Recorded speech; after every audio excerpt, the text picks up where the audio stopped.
Welcome to the Valhalla Filmcast, a show where normal guys talk about the films that they love.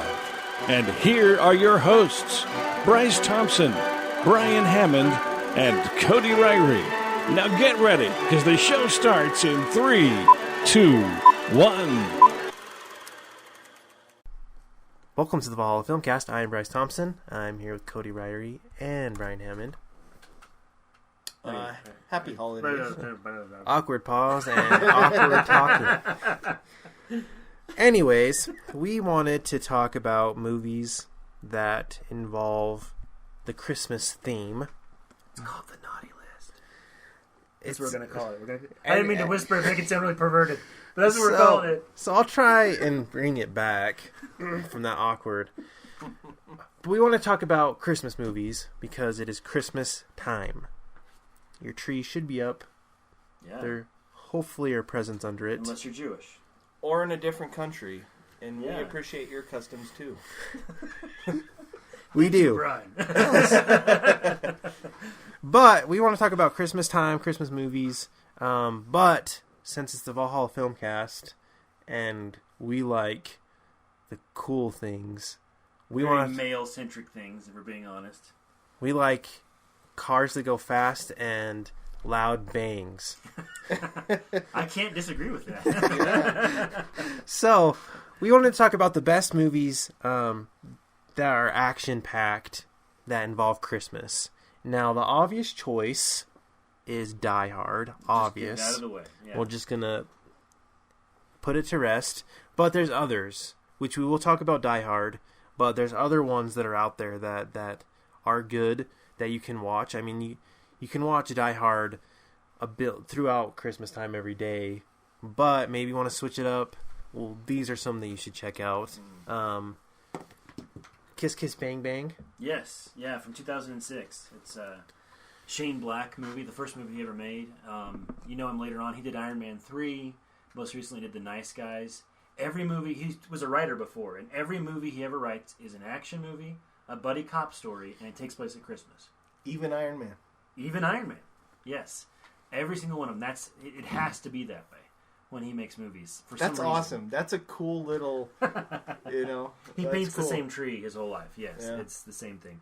The thing I love about Kiss Kiss Bang Bang, I just saw it after The Nice Guys, it's kind of an exercise in style. You know, there's not a ton of substance to it, and the plot, it's kind of like a Raymond Carver novel. Like, it just goes everywhere, and this private eye, and that guy, and this and that. But the point of it is to have fun, to have really cool action, and to be hilarious. Robert Downey Jr. and Val Kilmer in this movie are one of the funniest buddy, not cops, but, buddy crime-fighting duos ever. Val Kilmer plays Gay Perry. That's his name. I didn't make it up. Don't get mad at me. And Robert Downey Jr. is this struggling actor, and they are so good together. Michelle Monaghan, early in her career, she shows up. She's really good.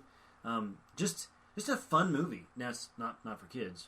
It's very rated R. But and I love the things that Shane Black does with it. He'll set up an action movie cliche, right? Like people are being held at gunpoint. And you know what's supposed to happen there. They're supposed to grab the guy and take the gun away from him. And I won't ruin it, but that does not happen in this movie. Something maybe fairly more realistic and funnier will happen. So yeah, I can't recommend Kiss Kiss Bang Bang or basically any Shane Black Christmas movie enough. They're a lot of fun if you're an adult and probably a guy. What else we got? Gremlins. Does that take place at Christmas? Yeah, doesn't it? That's right. Isn't that he gets mixed in the Christmas toys, doesn't he? Yeah, I think it's I part of haven't seen it Christmas. for a while. Yeah. I've never seen it. Never? No. It was totally verboten when I was a kid. It was going to cause the downfall of civilization. It was one of those movies. Yeah. Why was that? Refresh my memory. I don't know. I never saw it. Because it's about a gremlin? Lethal Weapon is one that takes written place. by Shane Black. Yes. Not direct. Back when Mel Gibson was crazy and everybody was okay with it. Yeah. I have a double bill. Are you in the middle? No, go.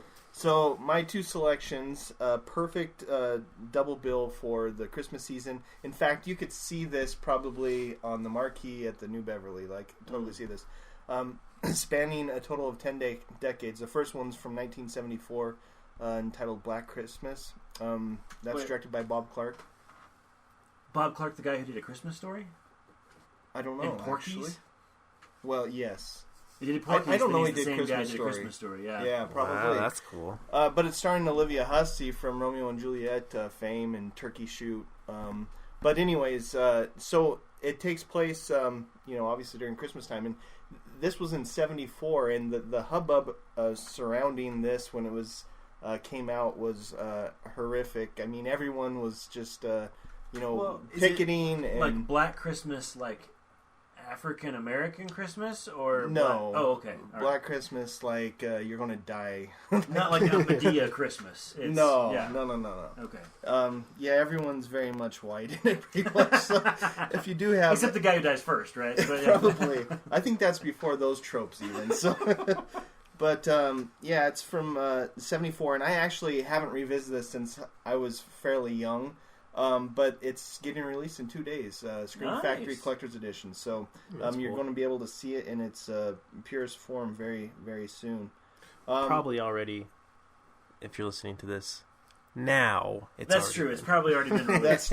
That was a little reveal of these things aren't live. Yes. So I'll just give you a little snippet here off the synopsis, straight from IMDb. I didn't write this. It's time for Christmas break, and the sorority sisters make plans for the holiday. But it's not that kind of sorority movie. Not that bad. But the strange anonymous phone calls are beginning to put them on edge. When Claire disappears, they contact the police, who don't express much concern. Anyways, it does have some mature themes. It's rated R, but it's that whole macabre with a sacred holiday, I guess, and so there's a lot of fervor, against it and stuff. And so the second one was 10 years later in 84, Silent Night, Deadly Night, which this one I have revisited within the past 4 years probably. And that one was actually shot in Utah, and it's pretty cool. In fact, there's for anyone that lives in Utah, there's a lot of Mormons there, I hear. Anyways, one of the final shots, it shows Santa walking across a parking lot with an axe, and it is an LDS church. Nice. I kid you not. That's pretty awesome. Yeah, you can't see like the plaque or anything, but he is totally walking across an LDS church parking lot. And so, anyways, it's kind of cool. But that one is about a boy that witnesses his parents getting murdered by a Santa when he's a kid. Later on, he seems to be this normal guy, but he kind of gets a hankering to start killing people. Who doesn't, really? Yeah, who doesn't around Christmas time. So anyways, that's kind of the whole macabre angle. If you're a horror fan, definitely check out those two. Good double bill. Can I piggyback on that one I just thought of? Yeah. Edward Scissorhands takes place at Christmas time. That or it's just winter. I don't know, because I remember the Fox logo comes up and it's covered in snow, and it's snowing, and they're doing all this stuff. I swear, no, they're decorating Christmas trees when she gets her haircut. I love that movie, by the way. Edward Scissorhands, it's not really an action movie, but it's definitely not your traditional... Christmas it's more like movie. You're talking about the vein of a horror Christmas, but it's not really that. It's more of like a fairy tale horror. Yeah. What if you... Gothic. Does Home Alone count? It's true, a very violent film, disturbing. I mean... No, spiders I think being it put on does people's because faces. It doesn't have necessarily a true traditional Christmas values. I mean, there is. It kind of wraps it around at the end, but there's a lot of slapstick. I think that's a good departure from the normal feel good. You can watch that with your children. Yeah. If you hate Christmas, but you gotta watch a Christmas movie. My little girl, she's 4, and she'd never seen Home Alone before this year. We watched my mother showed her Home Alone when I wasn't there, and all I heard when I get back is like, there's a spider, and there's a spider on a guy's face, and it crawled on his face, and it's like, and so we tried to watch it at home the other day, and every 2 minutes she would cover her eyes, she's like, is it the spider part? Is it the spider part? So she's been traumatized forever. That's great. The spider is pretty disgusting. Does she know there's a tarantula at my house? Has she seen it? No, I didn't know you had a tarantula at your house. Yeah, it's in the hallway. It's like on my bookshelf. Well, that's real? Gross.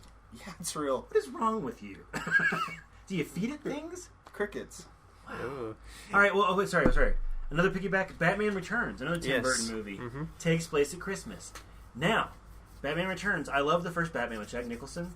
I recently revisited Batman Returns, and man, is it a bad movie. So I'm not recommending it, but it's another kind of weird... Watch Edward Scissorhands. That's the one you should watch. If you're going to watch a gothic-y Tim Burton Christmas, Edward Scissorhands is your ticket, not Batman Returns. Okay, I'm hijacking the show now. Stop. Okay, we've given you some movies to watch. Yes. But now let's get down to it. The best Christmas action movie. Yeah. Die Hard or Die Hard 2?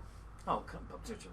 Are you trying to shock me with your ineptitude? Die Hard. Die Hard. Hey, I'm just... Have you seen Die Hard 2? Just throwing it out. So no, because I've seen a lot of lists, and a lot of lists are listing Die Hard 2 as the best over Die Hard. Well, okay, so the internet is full of people who are terrible and who are stupid. We are on the internet too. My case in point, perfectly wrapped up. But I will say Die Hard. Haven't seen Die Hard 2. Okay, see, I knew it. But I don't need to. I don't need to see Die Hard 2. No, you don't. There's no need for me to watch it. I have Die Hard. And there's this ridiculous. He's in a. Die Hard 2 is when the franchise started doing this ridiculous, over the top stuff. The reason Die Hard 1 works is because, relatively speaking, not exactly, he's a normal guy who, he's barefoot the whole movie. His feet get cut up. He gets beat up. He gets, you really feel it. He's like the Harrison Ford guy. He's the, Does he do amazing stuff? Yes. Does he live when he probably shouldn't? Yes. At the same time, he's not immortal. He's not a superhero. No. But he starts being a superhero in 2, and I like 3. 3's okay, but by 4, the man is riding a Harrier jet over a highway. It turned into a cartoon. It's a Looney Tunes cartoon. But that does not change anything from Die Hard. Die Hard's great. It's a perfect so good. mix. And can I say this? If you want to tie it into Christmas even more, besides the fact that it takes place at Christmas, I love the dad from Family Matters. The black cop guy. Yeah. Being unprofessional, I don't know his name. But and not having a smartphone. But is it my responsibility then? His whole arc is a perfect encapsulation of the anti-Christmas movie. Yeah. Because his problem at the beginning is he shot a kid on accident, and then he hasn't been able to ever pull his weapon out and use it again. And then his big triumphant rebirth at Christmas is being able to murder a terrorist. I love that. Reginald Vel Johnson. Well, whoops. Reginald Vel Johnson. We need to edit that out. That's a tricky name. Don't mispronounce that one. Hey, I have a mid-show prerequisite stipulation that we need for the naughty list. Okay. It has to be R-rated, right? So let's throw out Home Alone. Okay. That's if you're being naughty, it has to be R-rated. Yeah, but that kid's a freaking jerk. Although in Edward Scissorhands, he murders the kid at the end, stabs him with the scissors, and throws. Oh, sorry, spoiler. Okay, so but go ahead. I agree. And Mr. Vijay don't murder somebody. They have to be. They're all R-rated, but this is the one exception where you can watch it with your children. How about Home Alone? I was not allowed to watch it at school. I remember when it came out. One That's kid true. brought it. He was like, "We're going to watch Home Alone," and the teacher was like, "Are you crazy? That piece of filth." It's like watching a Simpsons Christmas special. I mean, yeah, it's irreverent. So you can Fair don't enough. watch Die Hard with your 4-year-old child. No. But if you gotta watch a movie with your 4-year-old child, watch Home Alone. See, for me, Die Hard was, as I got older, I wasn't 4, but that was a father-son bonding movie. I mean, that was... So when they're 5, check it out. Just don't say the name of the actor who was from Family Matters. Or say it correctly. Don't mispronounce it. But these have been our recommendations. One last thing. Sorry. We probably need to throw a shout out, and I can think of one. You guys can probably help me fill in a few more of this niche genre. Christmas movies, R-rated comedies. So The Night Before, Seth Rogen. So there's probably a few more that I'm missing. One that I know, I really want to see this movie. I know it's going to be stupid, but I'm a sucker for him, as you know. Office Christmas Party. coming out. It's already going to be out when you listen to this. Firmly Looks on the hilarious. Firmly on the naughty list. It's going to be horrible. I'm probably going to be embarrassed watching it, but I'm going to see it. Was the one you mentioned the one with Seth Rogen? Yeah, it's the one where he's Jewish and he's sitting I there want to at see the it. Catholic mass. Have you seen it? I have not seen it. I I have see it. It's this year I'm watching it. I So. need to. And he's like throwing up. Oh yeah. Yeah. It looks amazing. Yeah, have fun with that. It's not my thing. Have you seen the trailer though? I have, yes. You have to admit that was funny when he's in the He mass. yelled something about murdering Jesus or something. Yeah, he's like, he felt so uncomfortable because everyone thinks that he murdered Jesus, because he's a Jew by association. That he feels like everyone's looking at him, and he's on drugs too, isn't he, or something Yeah. like that? He's on something. Yeah, I think so. Anyways, those are the two that I can think of right away. Fred Claus. That wasn't rated R though. Bad Santa. Bad Santa. And number 2 is coming out. Yeah. I think it's already out, isn't it? Did it come out It's gotta be if it's coming out this year. I think it came out Thanksgiving. I don't think that would do well in like February. No. Yeah, Bad Santa, Bad Santa 2. I'm sure there's some more. Yeah, there is. Let us know, because I will watch them, because I'm a sucker for those stupid Seth Rogen comedies. But yeah, anything else you want to add? That's good. Before it feels complete. Those are our recommendations. Watch them, enjoy them, and let us know about any others that you watch that isn't directly a feel-good Christmas movie. Anyways, this is the Valhalla Filmcast. I am Bryce Thompson. I am Brian Hammond. And I'm Cody Rary. And we'll talk to you next time.